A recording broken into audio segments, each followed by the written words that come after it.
Olá, nonos anos, tudo ok? Espero que sim.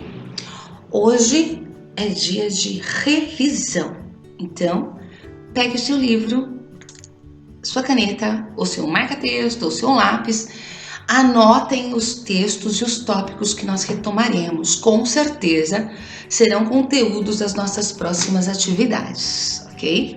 Então vamos lá? O primeiro tópico, o primeiro módulo que nós vamos falar é o diálogo com o passado, módulo 4. Nós estamos vendo durante esse ano a importância de retomar as atividades culturais e a construção da nossa cultura a partir do estudo dos nossos antepassados. Nós veremos aí, no módulo 5, teatro através dos tempos. Então, nós estudamos como o teatro grego surgiu e como o teatro dos milagres na Idade Média aparece na Igreja Católica. Daqui a pouco falaremos sobre isso, que é um estudo dos nossos antepassados, de cultura que perdura até hoje. E o que é essa cultura? Na página 40, você tem algumas observações sobre a cultura. A cultura está sempre em transformação. Este processo dinâmico pode ocorrer por meio do diálogo com o passado, seja para romper alguma prática ou para reafirmar e retomar uma prática ou uma crença. É por isso que os artistas, críticos e pensadores da cultura buscam promover o diálogo com as produções de outras épocas, estabelecendo vínculos entre a cultura do passado e a cultura do seu tempo. O nosso primeiro painel, nós temos uma pintura em óleo sobre tela da Tarsila do Amaral e que reflete, que nos conta um movimento que acontece no Brasil na época, chamado de Manifesto Antropófago. O que é isso, professora Márcia? Bem, os artistas em 28 se unem e eles pregam alguns valores de assimilação da arte europeia no contexto artístico brasileiro. E é por isso que essa fala antropófago, ou se referindo ao antropofagismo, que o antropofagismo é comer carne humana. Então a gente não come a carne humana igual os índios comiam, faziam essa prática, que eles acreditam que quando eles comem uma pessoa, eles adquirem no próprio corpo as virtudes daquela pessoa. Então é uma pessoa valente, corajosa, ou que tem muitos conhecimentos. Então, à medida que eles comem a pessoa, terrível, né? Então, os conhecimentos fazem parte daquele que o comeu, né? E o cubismo é um desses movimentos. A Tarsila do Amaral vai para a França estudar e volta, ela vai para a Europa e volta com muitos conhecimentos artísticos europeus. Ela tem contato com muitos artistas lá e a partir daí ela implanta ou ela faz a arte dela. E um desses é o Abaporu, que mostra a pele, o corpo de um indígena, com o sol, demonstrando aí o nosso clima tropical, o cacto, contando a história e o clima e a caatinga do Nordeste do nosso país. Bem, vamos ao outro painel, na página 43 agora. A palavra tropicalia e o movimento do tropicalismo também é um movimento antropófago. Por quê? Em 68, nesse marco, nessa revolução da música e no cenário cultural do Brasil, foi inserido, associado instrumentos usados na música europeia ou norte-americana. né? Só uma observação. Em 1950, nós temos aí, nos anos 50, nós temos o advento do rock, né? Que é um movimento forte de guitarras, contrabaixos e bateria. Até então, não absorvida pelo Brasil aí integralmente, mas a partir do movimento tropicalismo, sim. A palavra tropicalia, isso é importante. A palavra tropicalia foi designada ou criada pelo artista carioca Hélio Oiticica, quando ele faz um evento ou uma instalação artística e coloca esse nome, que ele chama de experiência ambiental. Então, ele faz um labirinto feito de madeira no chão com pedras e areia, e as pessoas entram descalças, sentindo. Então, é um trabalho todo voltado aos 5 sentidos. As pessoas entram, veem várias plantas, cheiros, sons de pássaros brasileiros, e ele coloca o nome dessa instalação de Tropicalia.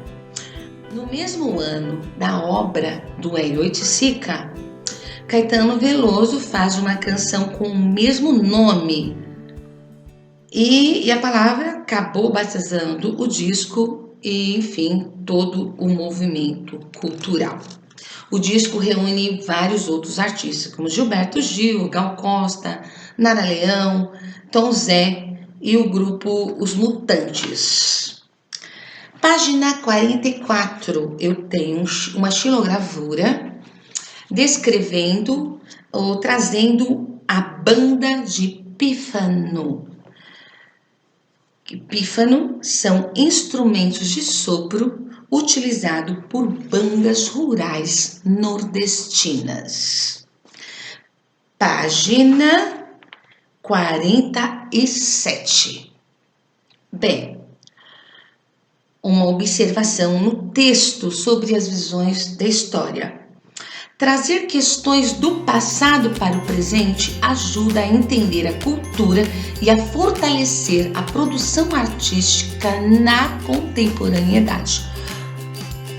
Então, quando eu escuto, quando eu vejo e penso nas questões do passado, isso fortalece a minha produção artística, a produção artística contemporânea. E nessas páginas, na 46 e na 47, nós temos 2 obras muito específicas com o mesmo título. Então, olha lá, elas têm o mesmo título e elas descrevem o mesmo evento. Título: A Primeira Missa no Brasil. A primeira do Vitor Meirelles e a segunda do Luiz Zerbini. Notem coisas muito importantes, olha lá. Na primeira, a evidência e a visão romantizada do Vitor Meirelles, né, acerca da religião, da religiosidade, mostra a cruz na centralidade da obra, né? Todos os corpos dos índios olhando e visualizando o evento, o que está acontecendo, a celebração, a missa. Ela é o ponto principal da obra. Quando eu olho o Zerbini, eu vejo a mesma missa, mas lá no fundo do quadro, em último plano, do lado direito, na parte de cima. Notem lá. E você tem, assim, muito timidamente um altar, uma cruz e aparentemente, né, nenhuma pessoa olhando ou se preocupando com a religião. Então, o que está em voga aqui e presente e em evidência é o índio, a terra, a natureza. Olha, a Índia está saindo da boca de um peixe. Os colonizadores, o homem está em primeiro plano. Esta é a principal diferença, tá bom, gente? A principal diferença. O lugar do altar nas duas obras, que representa literalmente a visão anterior, né, no período aí de 1861, e a visão agora contemporânea, e como o homem olha para o religioso ou para a religiosidade. Teatro através dos tempos. O cinema e o teatro, página 52. Tem pontos de contato, então muitas coisas parecidas. Mas, contudo, portanto, são expressões artísticas diferentes, então não são iguais.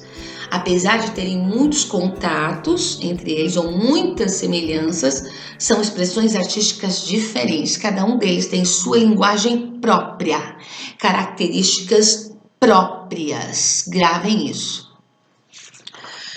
Bem, o importante, e eu gostaria que vocês refletissem a respeito disso, é a diferença entre o teatro grego e o teatro dos mistérios, ou ainda chamado teatro dos milagres.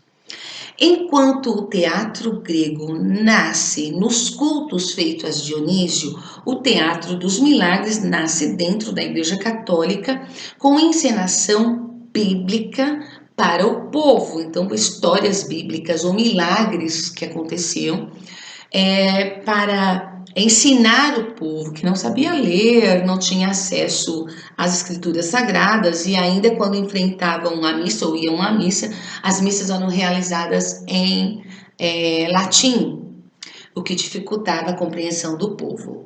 Por isto foram adaptadas cenas e teatros dentro da própria igreja.